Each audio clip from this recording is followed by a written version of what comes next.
Hi, welcome to Grace Hollow. I'd like to welcome you to our homestead and to watch our videos and things like that. Shameless plug there. Anyway, mornings here at Grace Hollow start almost the same. We all start over a cup of coffee for me.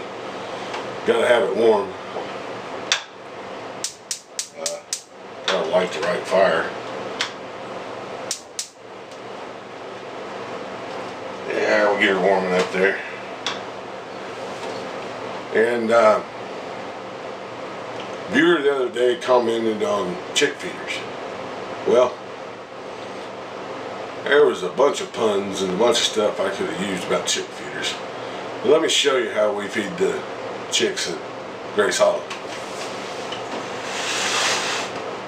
One bowl of water, big chunk of pork. That's how we feed the chicks here, or at least the 3 chicks that live here, not in cages. Think they ought to be sometimes. Pretty wild. Now, what I want to talk about with you today is the difference between work and jobs. Something I didn't realize over the years. You can go to a job and you can work hard there, ain't no doubt about it. But for me, they led me away from home. I was dedicated to the job. You know, I thought that by going to that job every day, I was doing everything I needed to do as a man for my family. I spent a lot of time putting the job first instead of the family.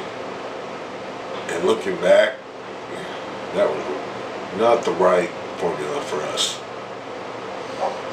I would spend 8-10 hours a day at a job, 12 hours a day at a job, a couple hours on the road, and sometimes, depending on the jobs, I'd have to come home and do paperwork after that.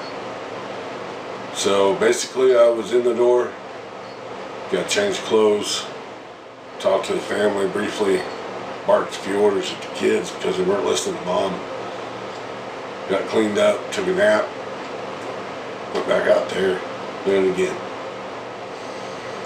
And I didn't spend the quality time with them that I wanted to. And that's one of the main reasons why I chose homesteading and coming back to the woods. I grew up in a rural area in Arkansas, and family life was a lot of gardening and a lot of work, but it wasn't a job. Dad went out on jobs and made money to help around the house, help the home, keep things going. But he done a lot of his work at home. And I mean, it's work. Don't never get it wrong. This is not a game. You can go out at sun up, start with the animals, work your way into the garden, prune the trees, get firewood for the stoves, and it don't stop. And if you're kind of caught up on yours, you've got a neighbor somewhere around here that might need a little help on theirs. And if you go up just to help them out to be neighborly, or maybe they've got something to trade, like I work for some tin just to put on my chicken houses. And that's perfectly fine. I put in all the time that I need to get what I need to take care of my family. Family, I've got me a good one, I feel like. PJ, I want to give you thanks because you work side by side with me. She'll get out there and do just as much as I can do, or try. I mean, she'll work past her limits. I don't know how many times I've seen her do it. She'd find a way. I mean, if guy's got to have a wife, a partner in life. I hope that you've been lucky enough to find one like that. We'll start out with the youngest, that'll be Junior. He's a go-getter now. He'll take something apart and fix it, put it back together. You know, and he'll cut wood with me, build buildings. And he gets out there and he sweats right along beside of me. You know, he's a growing young man that I'm very proud of. Then we come to Ladybug, curly little redhead. She's focused. If there's something on her mind, she's gonna aim at it and she's gonna get it done. We find the hard part is getting that on her mind. No, I'm just kidding. She does a lot of feeding around the farm, and she does a lot of cleaning. Sometimes she don't like the cleaning, but you know, who does? It's just part of life. And then we'll come up to Doolittle. Actually, Doolittle is the oldest. She's here with us, and she's learning the homestead and farming life. She spent most of her formidable years up in the city. All those times I was telling you where I was working a lot, wasn't around. She helped her mama then. But the animals and everything's growing on her, and she's liking the country living just a little bit more than she did. And you know, she's responsible. She does what she needs to do. She gets good coffee.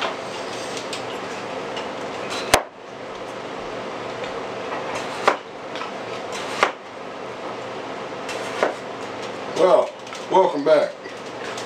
After a little bit of technical difficulty, station identification, we're back on the air. Let's see, where was I at? Oh yeah, the family. I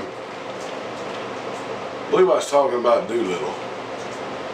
Yeah, she's, I'm very proud of her. She had a little rough time with it. She struck out on her own. You know how life is on young people. She's had to come back. And she's regrouping. She's strong.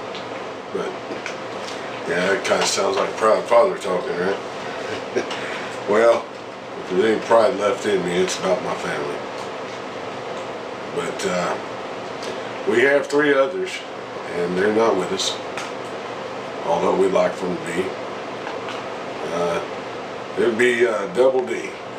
Old Double D, he chose not to move down here. He had some friends and family, and he finished the last few months of school up there. He's working, he's got his own vehicle, becoming self-sufficient. I'm proud of him just as long as the day is. There's Pickles. And Pickles, she's fish cleaning, gardening, all type of food you want to for the outside.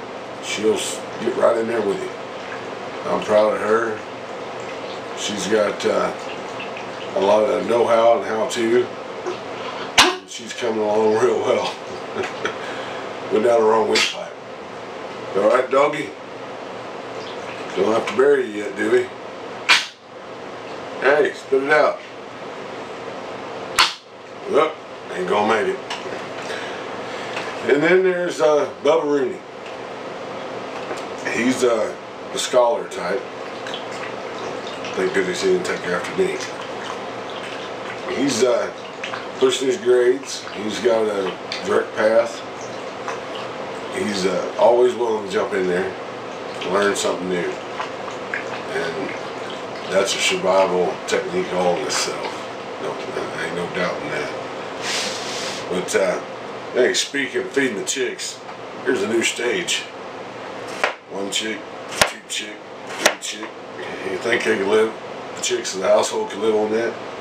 Me neither. So I got a whole pile of them.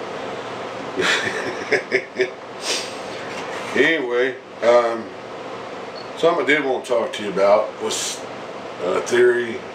Well, what was a theory? It used to be a way of life. Seasonal eating. whatever's plentiful at the time really dominates what you're eating, or is a big part of it. I know in summertime during gardening season,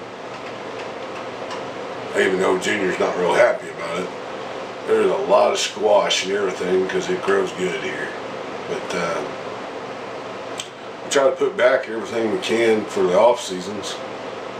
But you know, if around your place, if there's something, wild berries you can gather or something, and you focus on that, you focus canning it and using it, you know, it helps out in the budgeting and things. Of course, there's certain things at the homestead that we can't grow, you know, sugar, flour. We have tried our hand at wheat. Right now, it's not going to be something that we do. Maybe in the future. But you know, it was, I hadn't really thought about it. Seasonal eating, you focus on what you have at the time. Makes a lot of sense. Cuts down the food bill. You don't have to have everything around all the time. And there's a lot of good stuff to keep you going. And focus on gathering it while it's plentiful. We have a lot of nut trees around here. Believe it or not, I never do it, but hickory nuts work good in like cookies and stuff, and I actually had to research that. But just a thought from our kitchen to yours, see if it helps you out. I hope you enjoyed everything, the video. I ask that you respond, and you know, every time we get a new idea from you, we can do a video on that. And I know that PJ really likes all the comments and stuff, so she can respond to them.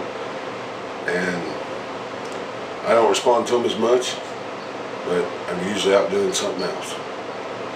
I like to photobomb her videos just for the fun of it. Check out a few of them and see me running through the background making faces at her. Till we speak again, God bless. The end. Buzz, buzz. No, that's not mine. Sorry, J. Noel.